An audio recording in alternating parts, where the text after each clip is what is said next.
All right. Welcome to Rich Conversations. I'm so excited for this conversation. This is the third time that she's been on the show. Kat Kennedy, welcome to the program. Thank you. Thank you for having me back. I always love having these conversations. Yeah, why don't you reintroduce yourself for listeners and viewers? Sure. So I'm Kat. I work at NASA's Johnson Space Center in Houston, Texas. And I've been working here for about 2.5 years. And recently, I moved from simulations to real-time operations. So now I'm training to sit in mission control. And yeah, I love cooking and reading and dinosaurs and plants. If you notice, so I intentionally am drinking out of my dinosaur mug right now. Yes, the one that I used to have, and then it got destroyed in the dishwasher, but I noticed. Did you see? So my friend made this nice thing for my birthday. That's super sick. I've been eyeing it. I'm like, if you talk about it, I'm very jealous. Yeah, now I got a T-Rex skull art. Something I'll probably get into more is like paleo art. I've always loved those like Charles Knight murals. You ever see those? Yes. Do you follow on Instagram Jimmy? I'm gonna butcher his last name. Catanzaro. I think it's Catanzaro.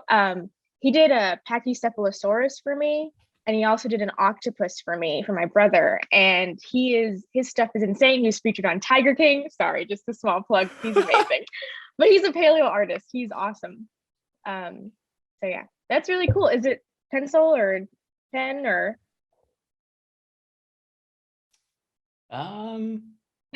It's like watercolor. Oh, okay, that's sick. Yeah, very cool. I got these fossils too for my birthday from my sister and her family. They're from Portugal. They're fossils from Portugal, and they're this one is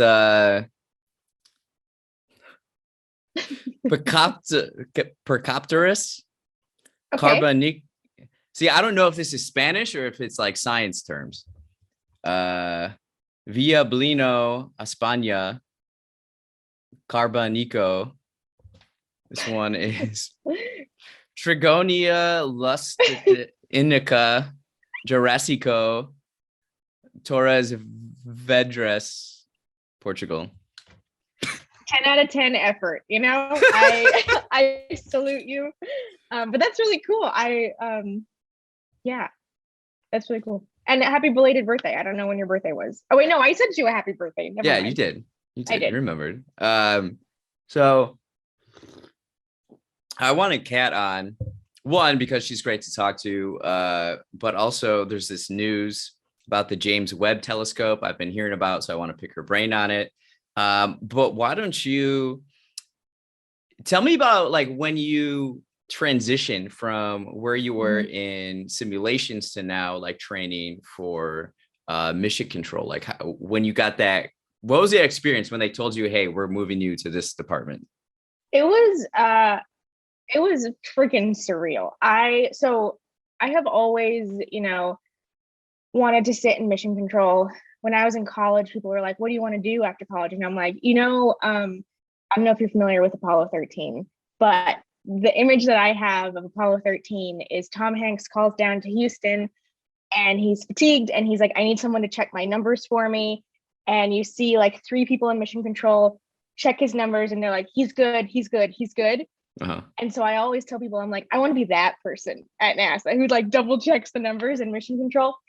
And so it's always in my goal. And so when I got hired at NASA, I was like, I'm good for anything. I will learn as much as I can, become an expert at it, and then, try and see if I can transition to mission control. The timing was right. I applied, and my lead at the time, funny story, we're good friends now, but we had just gotten into a bit of a tiff the morning of, and nothing had been announced yet. And he left, and I was still on site, and he texted me going, they want you for GC. And I was like, no way. And I'm like, oh my God. And I couldn't tell anyone for I think I found out in like late August, and I had to have the interview, right? Because they backfilled from they didn't seek someone from outside, they backfilled from inside. Okay. And as soon as he texted me that, I walked out of my building and I called my parents and I cried. I was like, it's happening. But the feeling was surreal because it was like an immediate hit of like heaviness, of like, I just felt everyone that had come before me, like all of the history that I have always been looking up to, have been reading up, all of my idols. I was like, oh my God, I'm gonna be working alongside these people. And very much, what's the word? We talk about it all the time. Imposter syndrome. I was like, this is like my 18-year-old self. I'm like, I still feel like I'm 18 going into this job. I'm like, do they know who they just hired? Like, this is great. They're, I beep in whenever I go in and I badge in, and that was a horrible sentence, but I like badge in and put in my code, and I'm just like, how did I get access to this? Like, this is crazy, Do you like every time you look around, every time you punch in, are you like looking around to see if like I'm like, where are the punked cameras? Like, no, it's wild. And I don't think it's fully hit me. But yeah, back to that day, it was just it was crazy. And I would go into like almost trance-like states where I'm just like, holy cow, like all of I've been working towards like is like finally coming to fruition. And if I think about it too much, I'll just break down in a good way. But yeah, it was just surreal, to answer your question. I know that was the roundabout way, but that's fantastic to hear. So what is like your day-to-day like now compared to before? Well, I'm mostly home. So before, it was, once we got rolling with the pandemic, it was like 1 week on, 1 week off.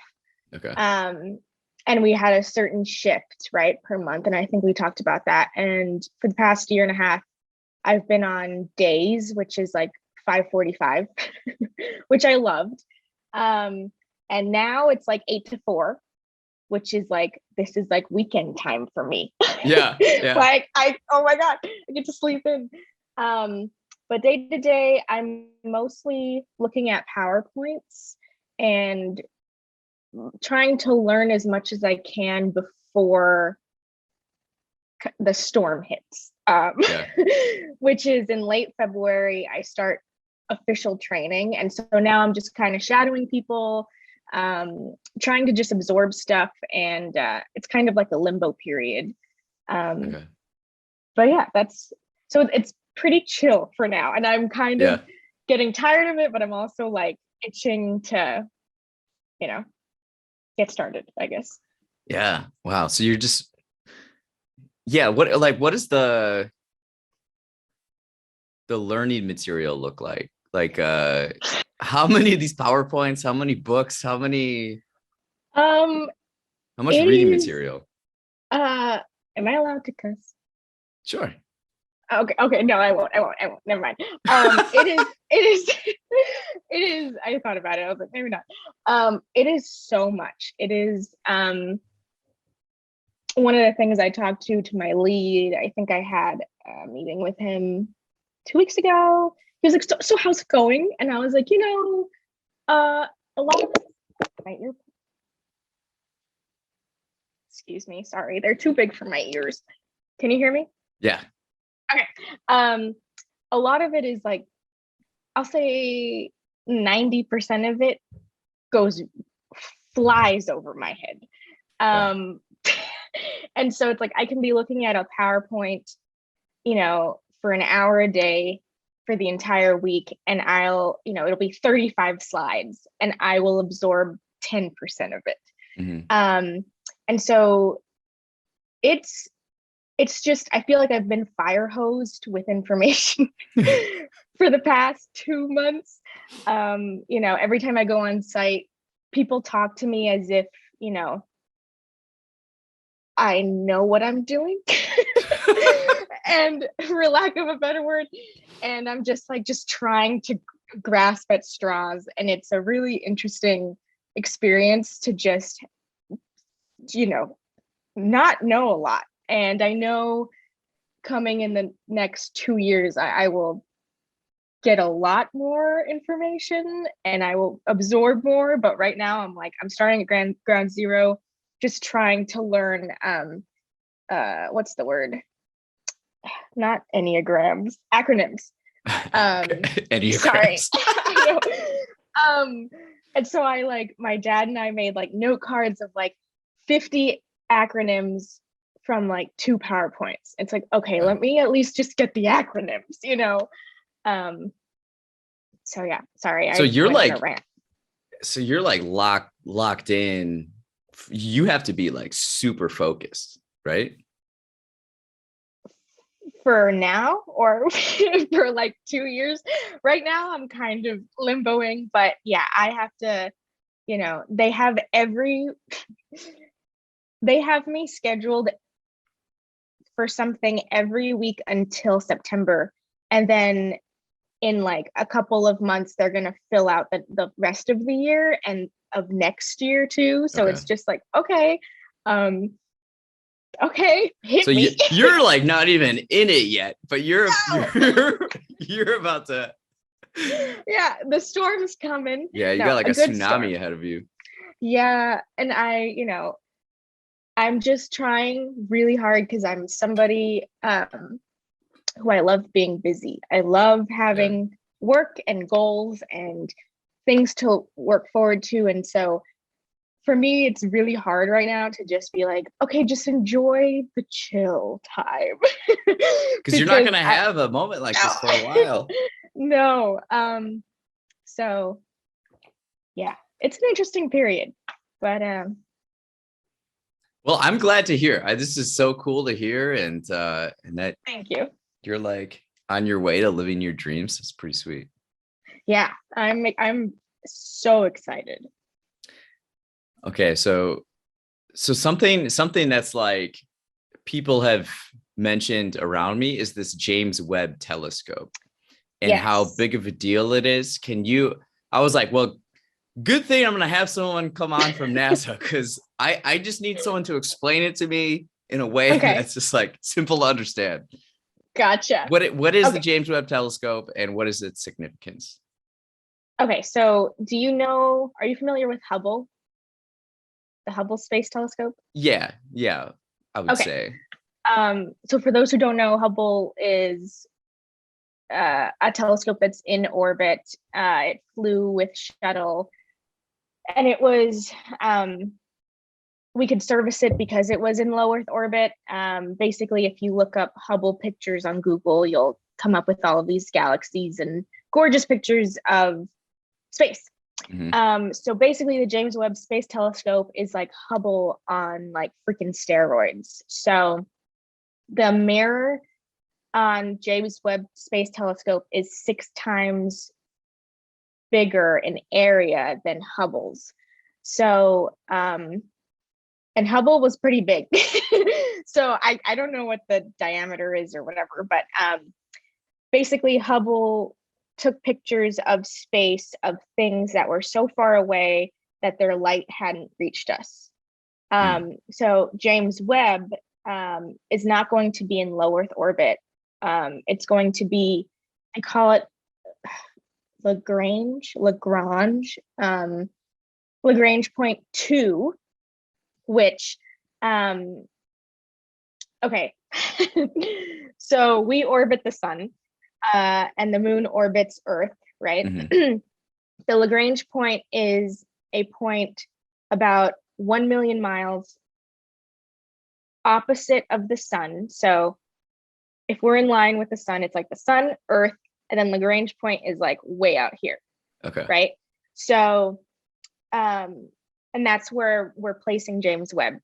And so basically, it's going to always be in line with Earth so that we can talk to it and have it deploy things and take pictures. And and it's going to be orbiting the Earth orbiting the sun at the same rate that the Earth is orbiting the sun, so that it's always in line, if that makes sense. Okay. And so the significance is, well, another point on the Lagrange point too is that it uses very little fuel to stay there, because it's kind of like it's like a parking spot in space. There's 5 of them.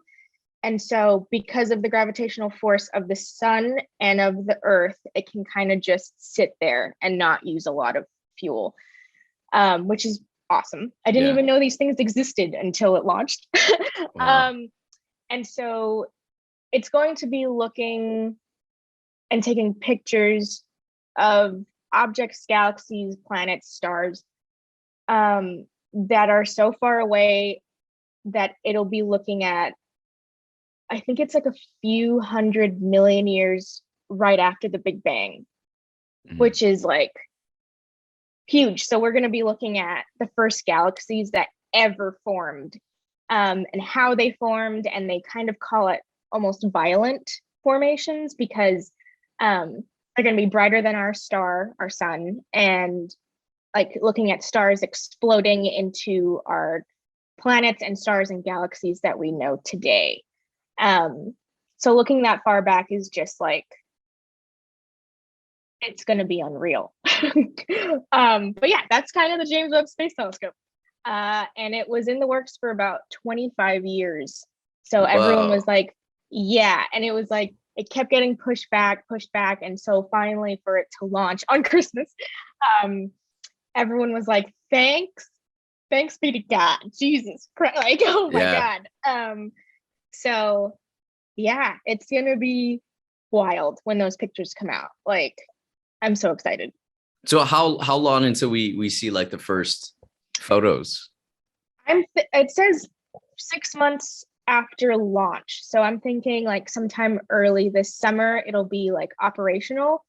But as for pictures, I would think like the end of the year, but I'm not sure. Okay. Okay. They haven't really estimated that, I don't think. So are we gonna hear like not leaked, but just like little bits of information of like, oh, so we saw this. Like, are there gonna be like teasers of like what we're seeing? I don't know. I there's a whole bunch of things that have to like 600 things that have to get done in the next 6 months. And so I don't know.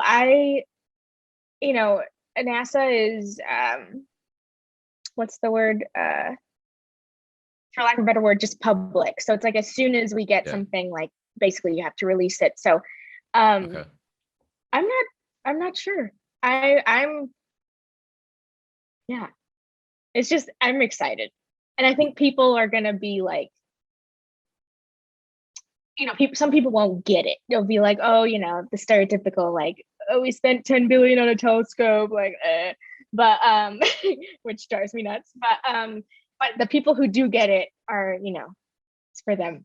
So Yeah. How long? Like, say, I don't know if it takes years, but like for the general public to understand the significance of the James Webb Telescope and what we'll eventually find.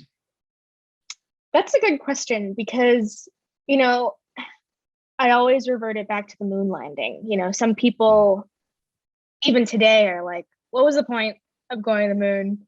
And, you know, pe- you know, people sometimes just don't really, it's so sad, care about science. And so it's like, we could be doing the coolest crap in space and people are like, meh, or like, I didn't know that was happening. Some people are like, I don't even know that we had a space station, And so Yeah. it's just like, okay, well, I feel like it'll take a couple of good pictures for people to realize, like, okay, I could use this as a screensaver. I don't know. For the that's my cynical self. But I hope people realize the coolness of it. Yeah, this is like a huge thing in our lifetimes, right? Yeah, for sure. Okay. What would For surprise sure. you? Hmm. How has your work influenced how you think about history and what you think about the Mhm. future? Um, okay, so thinking the first thing that comes to mind is so back in 2019, my dad and I went to the 50th anniversary of the Apollo landing, and they had pockets of celebrations everywhere, but we went out to California and I met Buzz Aldrin and Walt Cunningham and Charlie Duke, who were all moonwalkers, and it was my goodness, speechless. And basically, they all got to talk at the end, and just Buzz Aldrin talked about landing on the moon for the first time. And he said, we did that back in 1969, Mhm. and it's now been 50 years. And like, obviously, we've done Hubble, we've done Space Shuttle, we've done the ISS, we've we have rovers on Mars. And Buzz Aldrin is a big advocate for going to Mars, for people going to Mars. And he was like, but nothing compares to the technological advancement that we had to just go to the moon Yeah. in the 60s. You just think about like there was like no technology. And so for like ISS, it's like, okay, these are all feasible things. So these are feasible things to go land a probe on Mars.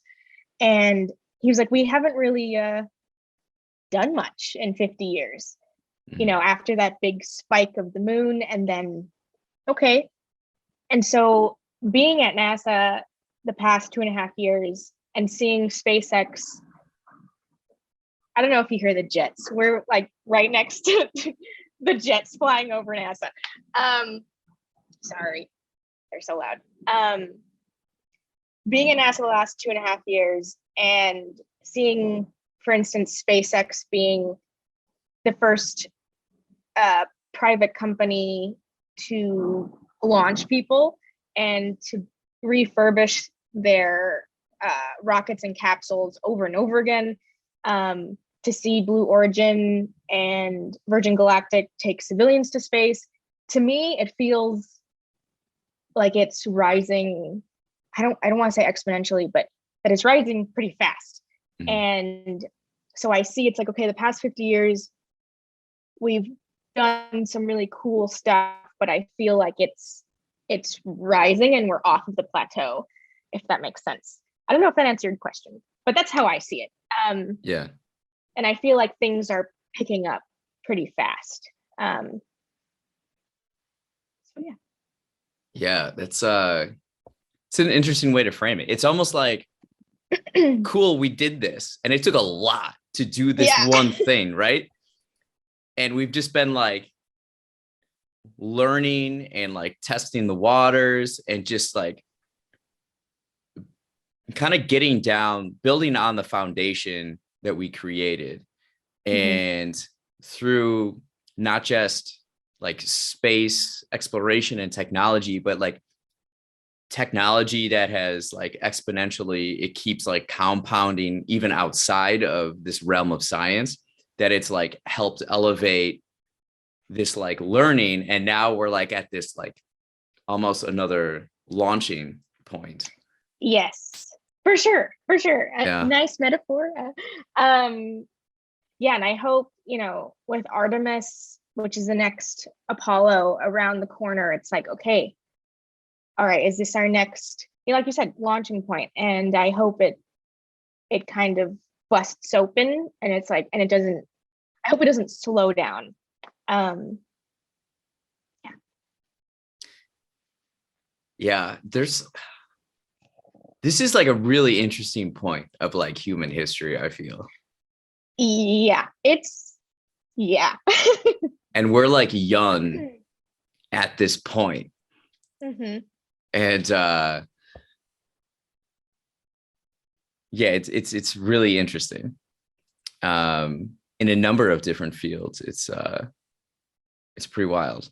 Um, what would you say to the person kind of like bouncing off of that idea? We're exploring our curiosity as humans and exploring what's out there. What would you say to the person who finds it ridiculous that we spend like 110 billion on a telescope? Um, I don't, I guess, my goodness. I don't know. I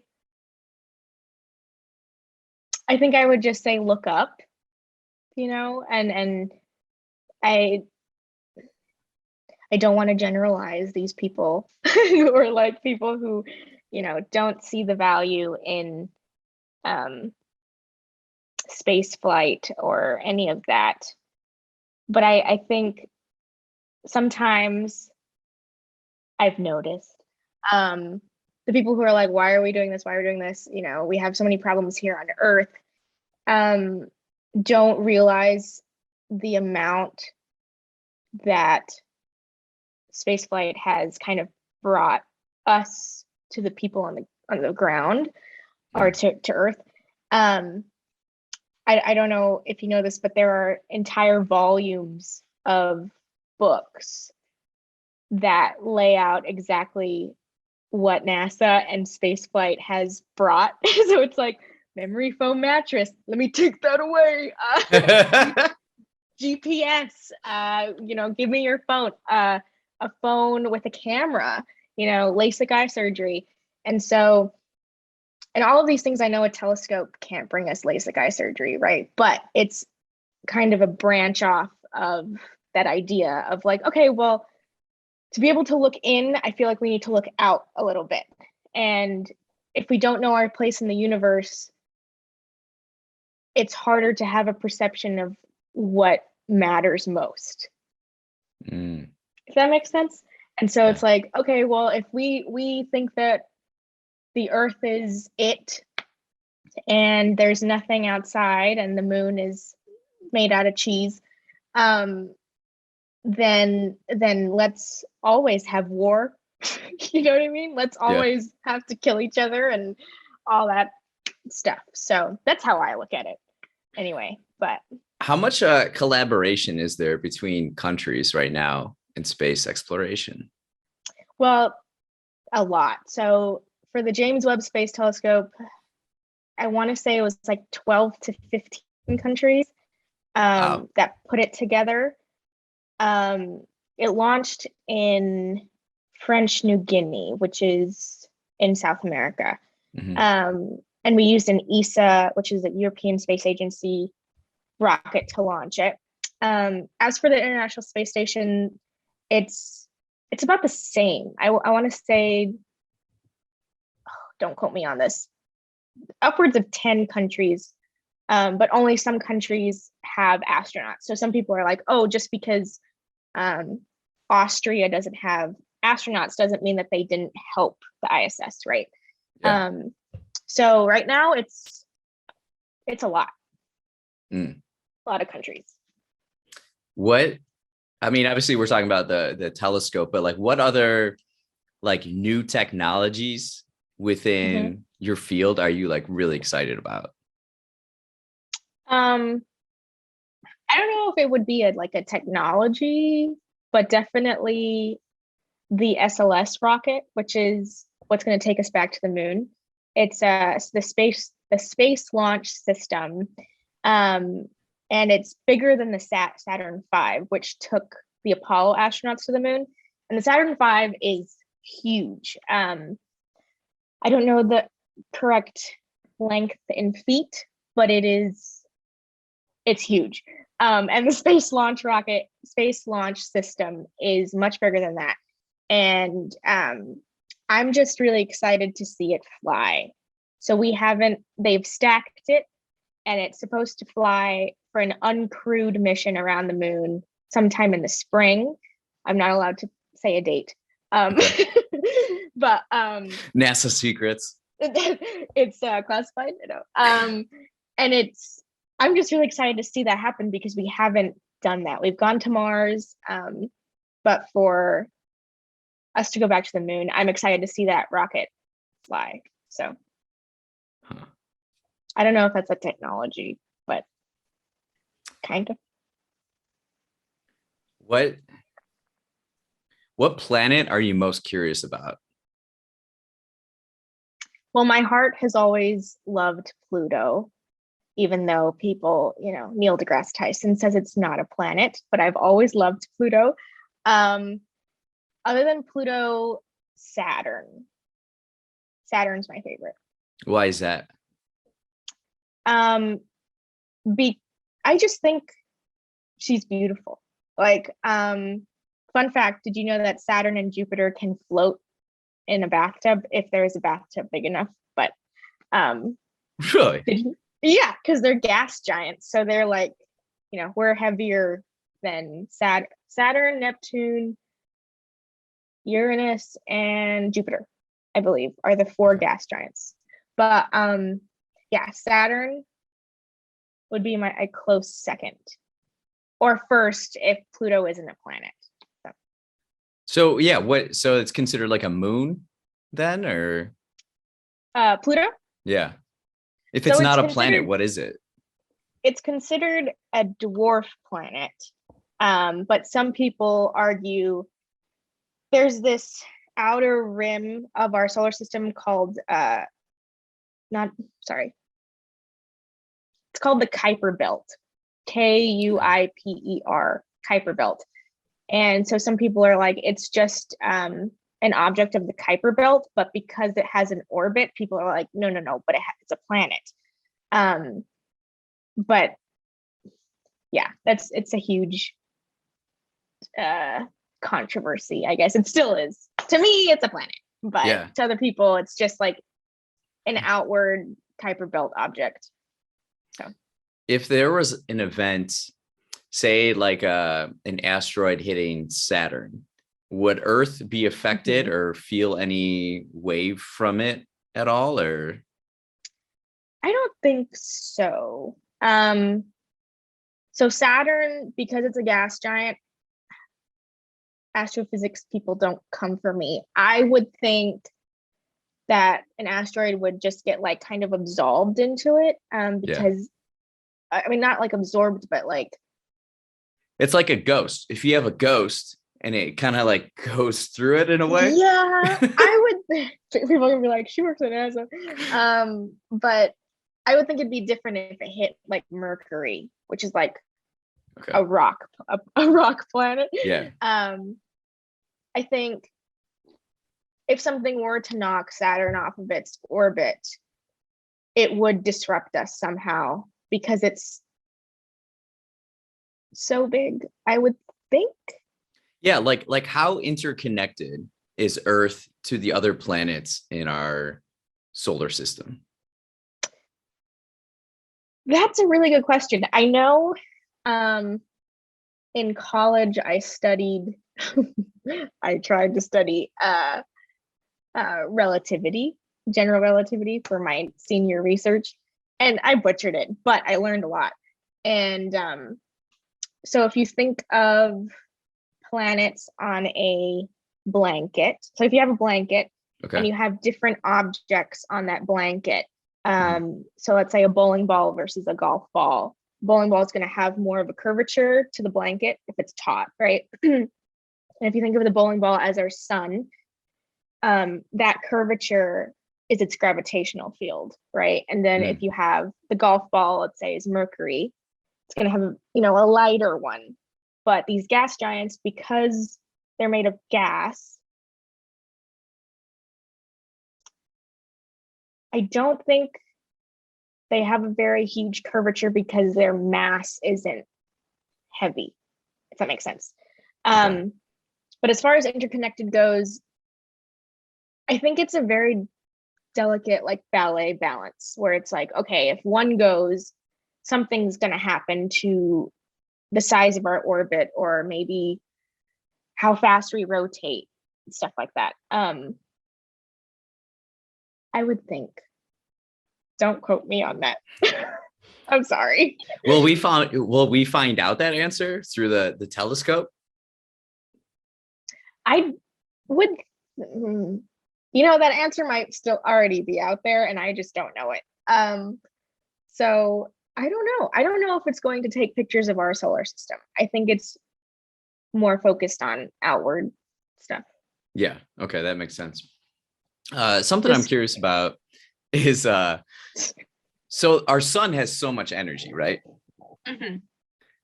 And we're trying to figure out renewable energy here on Earth.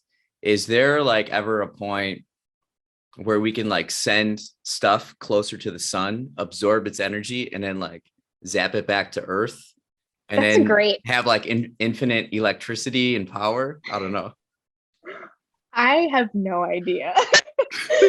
That's a really good question though. These are hard questions. No, I've got some of these questions are a little bit off the questions that I sent you. But. I know, I'm like, we didn't plan for this.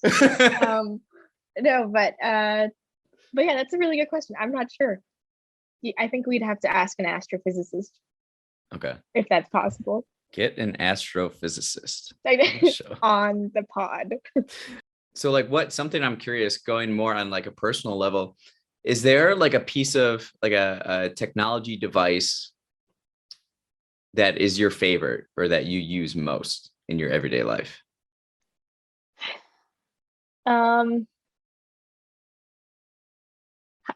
I can get pretty basic. I kind of get, okay, so I recently bought these AirPods. I guess that's one. And they kind of blow my mind. I feel old when I get my mind blown by technology because I'm just like, oh, wow, like we had floppy disks.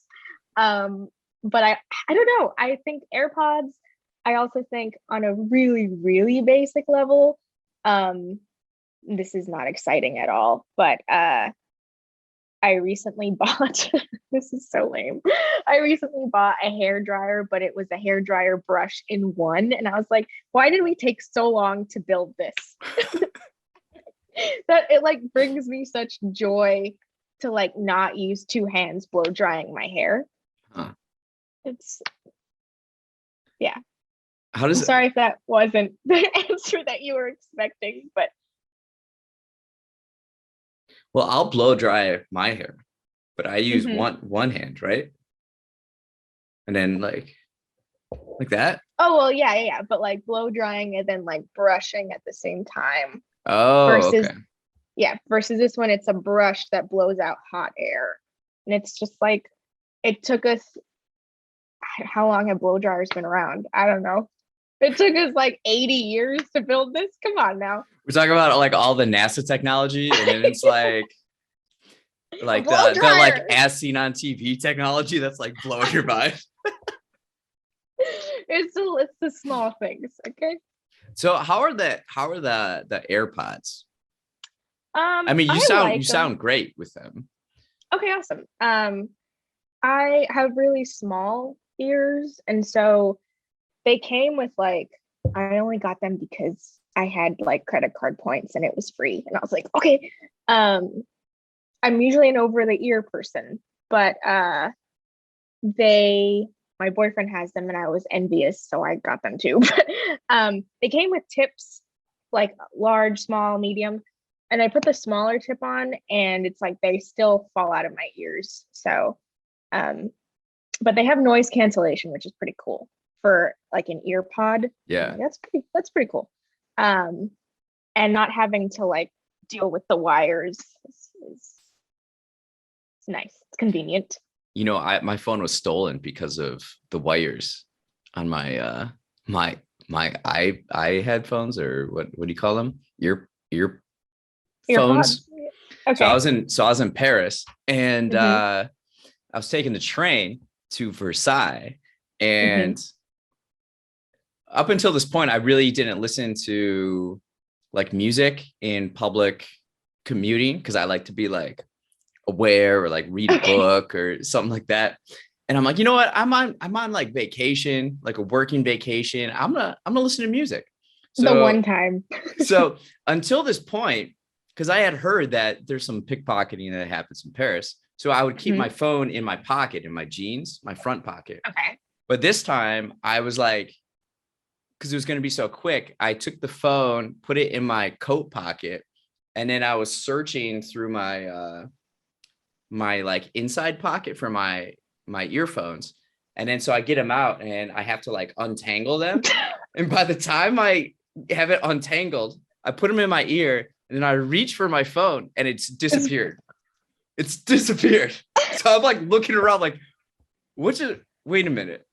Like, what just happened? And Oh my gosh. yeah, so then I had to go to the like file report and stuff like that. So then the rest of the trip I didn't have a phone.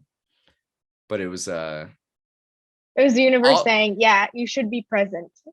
yes. And if I had like AirPods, I don't think it would have got stolen because the amount of time it takes to untangle all these wires. Yes. When I was living in New York, I had the earphones and well, for a while. And then my brother was like, over the ear. But I would always put my phone and wrap and then put it so that I wouldn't have to deal with. Yeah. Yeah. That was like a big thing. Do you remember iPods? iPods, I would always do that. Yes. Yeah. Yes. Dang. I had the little shuffle, the iPod shuffle. I always hated the shuffle. My brother Really? got a shuffle once. I was like, I hope no one steals this idea before I can execute it. But I want to do a patent. Well, if I say it on air, then it's like out there. People are a snatch. Yeah, I have some things that I'm thinking about. I think it's really interesting in our lifetimes, like the technology, like in consumer products alone, of like the evolution of where we've been. Yes. I watch a lot of, not a lot. I watch trash TV from time to time. And just watching like cable and the commercials. The other day I was thinking, I was like, how do these car companies like Chevy, Ford, like every year come out with a better version and you always just feel like you're behind? And you're just like, I thought my car was really cool. And then 2 years later, you're like, well, okay, that one's really, it's just like, I feel like I'm constantly having to catch up. Or like the iPhone, before I changed to, I don't even know what kind I have, 11, 10, I don't know.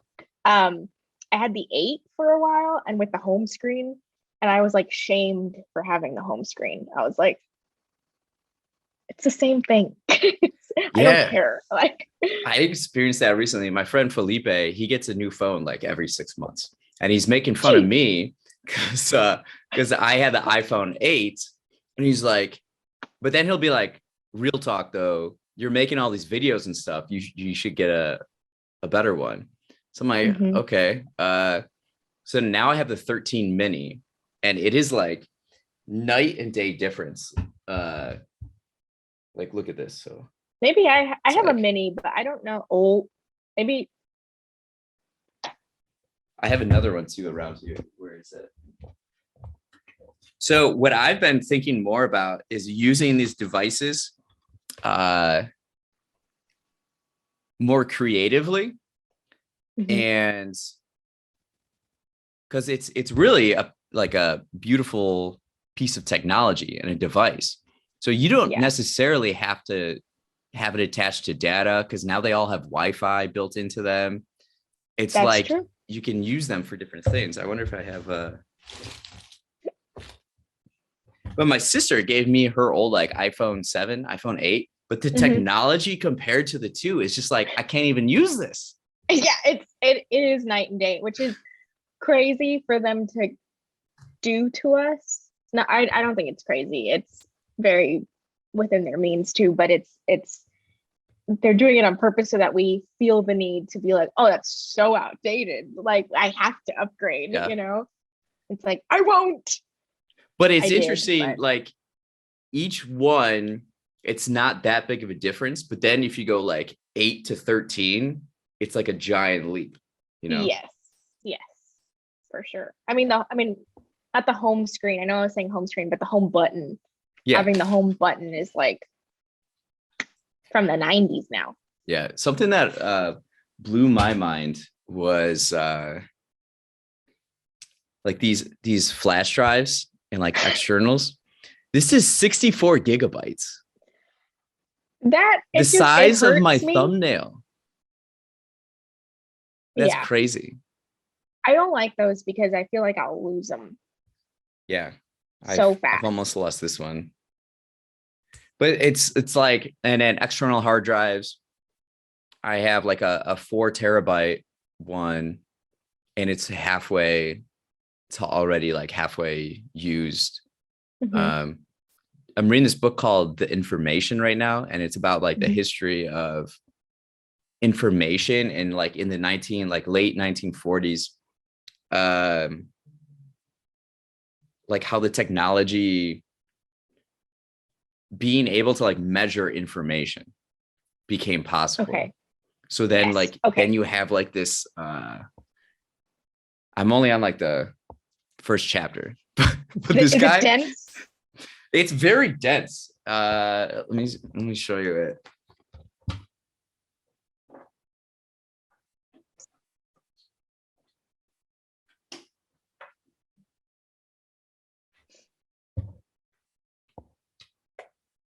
Like, look at, so this is the information. It's like a textbook. It is. She's thick. So Claude Shannon seems to be a big name. Are you familiar with that person? They talk about how like Alan Turing would have like lunch with him. These are like when they were like young. Okay. In the long run, history is the story of information becoming aware of itself. Some wild stuff in here. I'm excited to keep reading this. It is quite dense. From the printing press came new species of information organizers, dictionaries, cyclopedias, almanacs, compendiums of words, classifiers of facts, trees of knowledge. Hardly any information technology goes obsolete. Each new one throws its predecessor into relief. But what's something I'm curious about, so we have all this information, and we're able to measure information, and now with our like devices, information is always, we're getting information overload. We have information fatigue, anxiety, and glut. We have met the devil of information overload. And his impish underlinings. Oh my God. The computer virus, the busy signal, the dead link, and the PowerPoint presentation. Wow. I mean, I don't know. The future is like information and technology, and just having a better understanding of like the history of it is something I'm exploring right now. Yeah, that's awesome. When I was given a tour of the back rooms of Mission Control last week, and I saw I went into like Mission Control server room, which was wild, but it was yeah, it was I saw some of the stuff. Let me finish a train of thought. I don't know what it's called, but the timing services basically that link up with military time. So there's like an entire server for that. Okay. If that makes sense. So that we can command to station, because if we don't have correct timing, it's like we can't command. But it was like the computer that was in the server was like an IBM white monitor. Like I was like, are you for real? And they were telling me, they were like, yeah, we have all these servers, but back in the 60s, it was like one computer could fit in this room. And it's like you said with the thumb drive, where it's like everything is just getting condensed, which is just crazy. Yeah. So you take this right here, which has 64 gigabytes, and this is probably like 4 or 5 years old. So it's like the amount of information that can fit into something smaller, what can you do with that? I suppose it's like your iPhone, how much technology is in the iPhone, or I don't know. It's just, it's very fascinating to me. Yes. I mean, we got to the moon in 1969 with as much more capability than, I mean, with less capability than an iPhone. Yeah. Which is like, and now we have it in the palm of our hand 50 years later. So, you know? Do you ever think about that? How much power relative to other people in history we have just like access to in our hand, and what we do with it individually is fascinating, isn't it?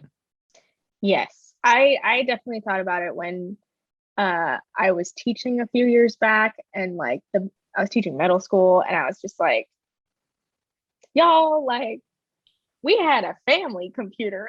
Like, you know what I mean? Like, y'all have a computer in your hand. And it's to see the gap in generation of like, oh, you're brought up with, oh, I can just, you know, I don't have to have dial up take 10 minutes to get Google up, you know? Yeah. It's like I can just type it into my phone, or like, yeah. Do you remember T9 texting? Yeah. On like a flip phone? Yeah. I'm like, now it's, you know, you have full keyboards. Like, it's just like the small things. So just like, and so when you look back at a couple generations, and then you look back, you know, to people in the 20s, where it's like, oh my God, like, yeah, or maybe in the 1800s, like the Pony Express.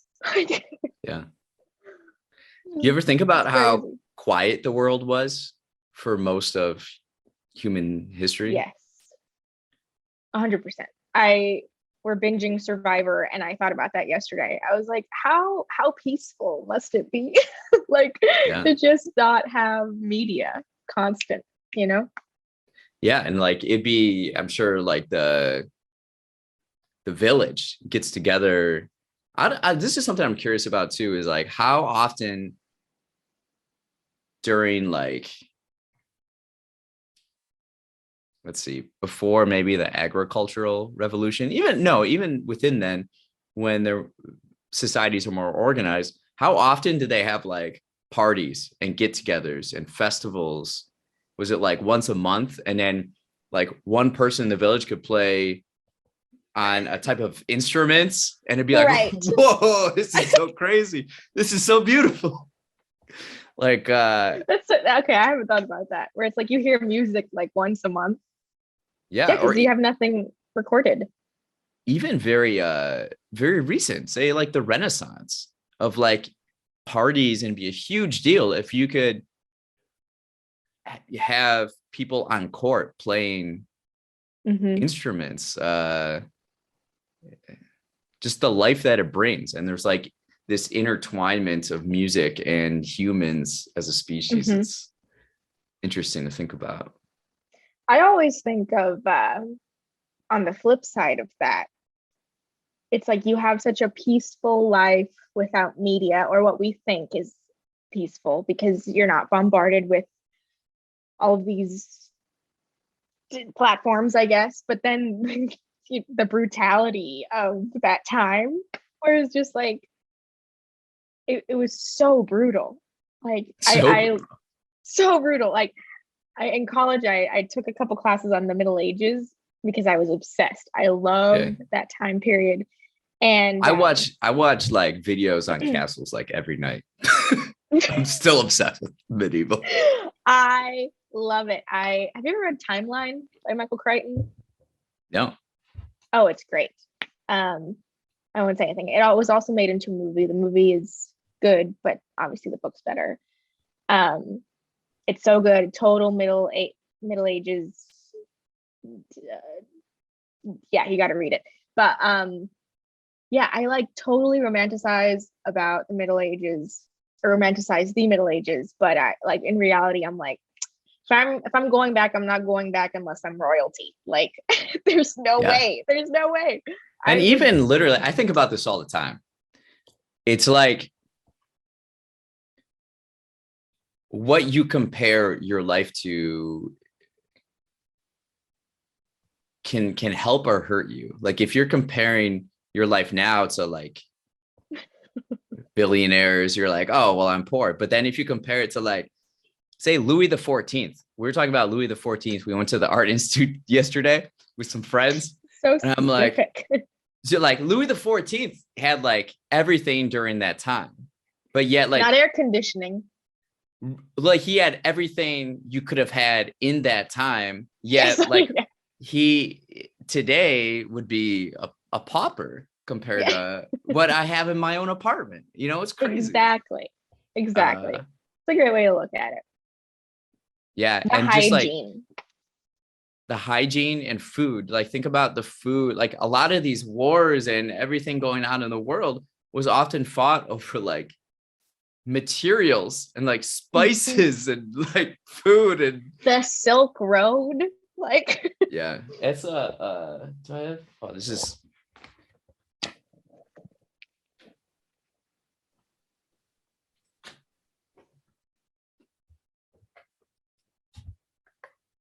yeah, after I get through the information, I want to read Silk Roads. Jeez, you have a problem. I do. I can't. To pause the thrift book. You should. This isn't even like you haven't even seen it. It's like I have stacks of books right here. I have two like what do you call it? Crates or totes full over there in my closet. Gosh. They're just like it's like you know, you see old houses being like taken over by vegetation and vines. That's what like books are like overpowering my bedroom. But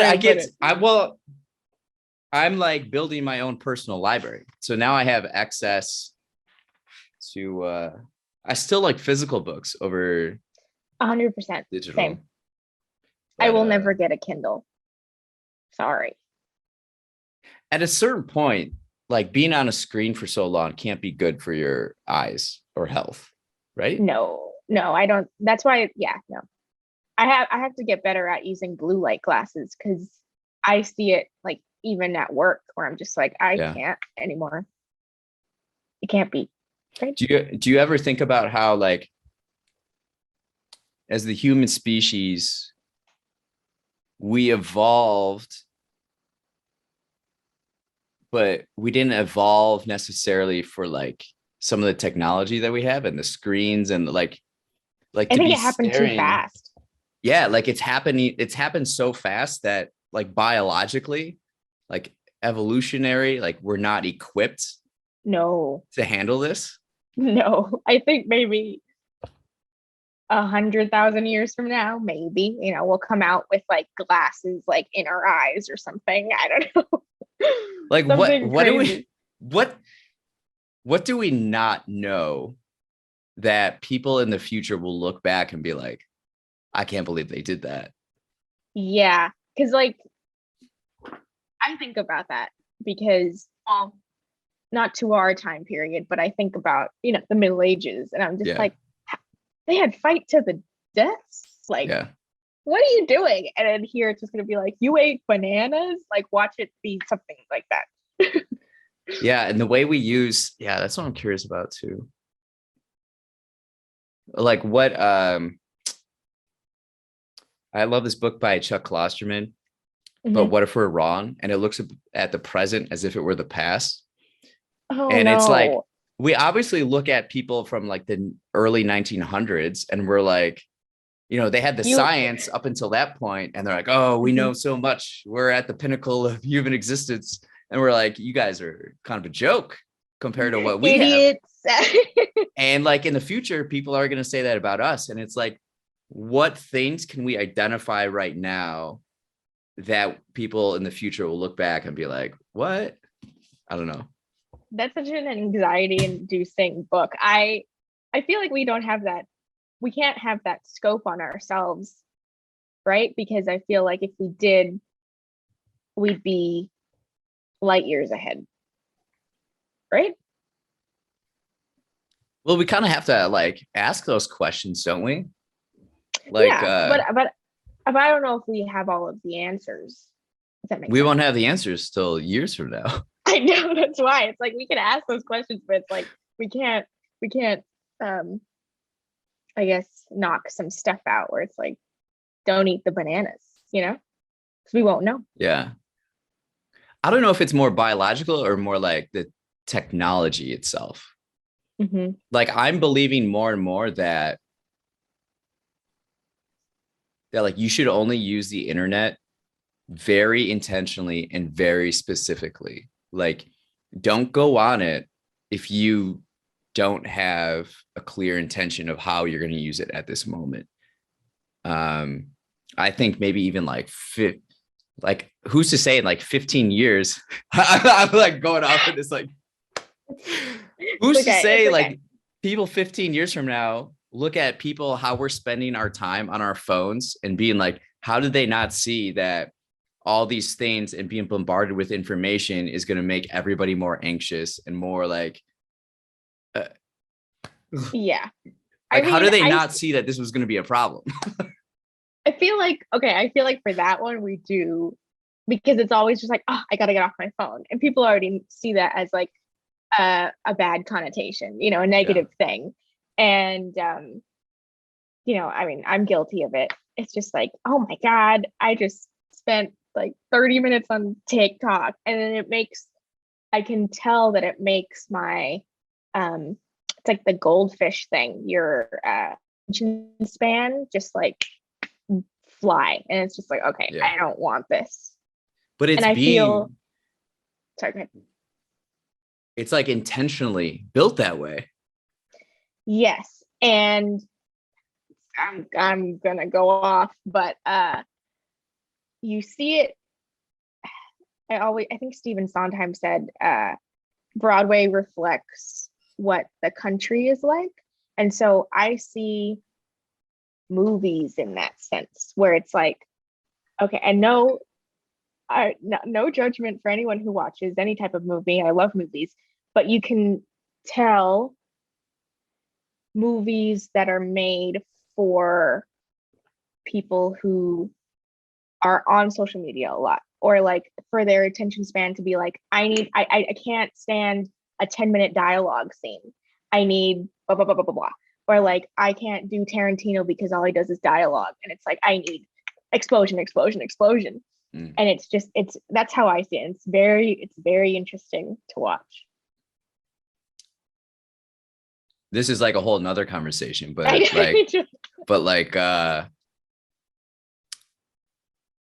something that fascinates me is like more and more an individual is able to decide if they want to spend more time in like the digital world or the physical world. And the digital world, or I don't know the right terms for these things, but like in virtual reality, when that comes a thing, you can like, I don't know. Transcend. It's just like we were saying earlier in the conversation, it's like, we're kind of at this launching point of kind of like the human species with technology, everything's compounding. And we're like, it seems like we're at this transition of like the analog world and now like this new like world that humans are interacting in. I don't know. Yes. It's a little daunting, but I think, with everything there's good things and there's bad things. Right. Just depends on how we use it, like you said.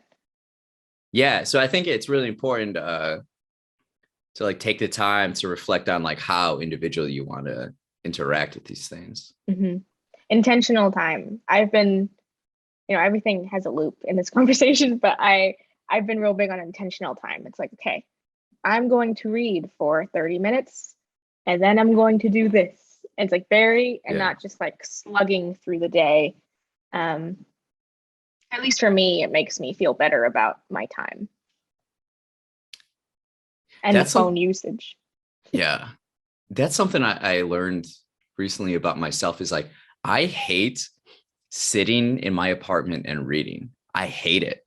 So I haven't been I haven't been reading as much as usual, like Interesting. pre-COVID, because I was always on the go and I would just have a book and I would be like, oh, I'm meeting with this person. Oh, I'm like a half hour early. I'll just read. Or I'm on the train and I'll just read. Or like, but now I get like tired, just like sitting in my apartment reading. It's so That's the boring. age. No, I'm kidding. Oh my gosh. No, I mean, sometimes I'll go outside and read to get some sun, but yeah, if I have a good book, I can just curl up on the couch and read all day. Yeah. And that's productive to me. It is. It is productive in many ways. Kind of like medicine in a way. It's kind of like For reading's sure. healthy that way. Hmm.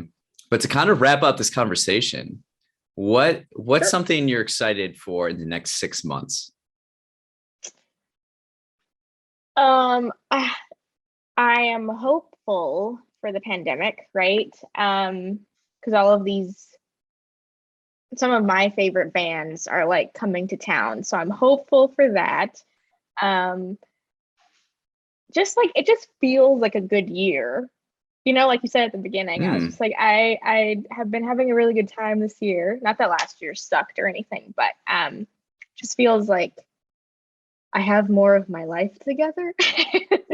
So in the next 6 months, especially for work too, I'm excited to learn and to go through boot camp and go through all of those things and get more of a knowledge of what I'm going to be doing at work. But yeah, I'm just excited, period, about Yeah. everything. 2022. This is going to be a great year. Yeah, I think so too. Yeah. I'm gonna try and read more this year. I was in a slump last year, so I hope I can get the ball rolling. Yeah, that's right. Yeah. Well, thanks again for coming on. Part of the Yeah. three-timer club now. It's exciting. Yeah. Thank you. I love these conversations. You're great to talk to. So. Yeah. Thank you.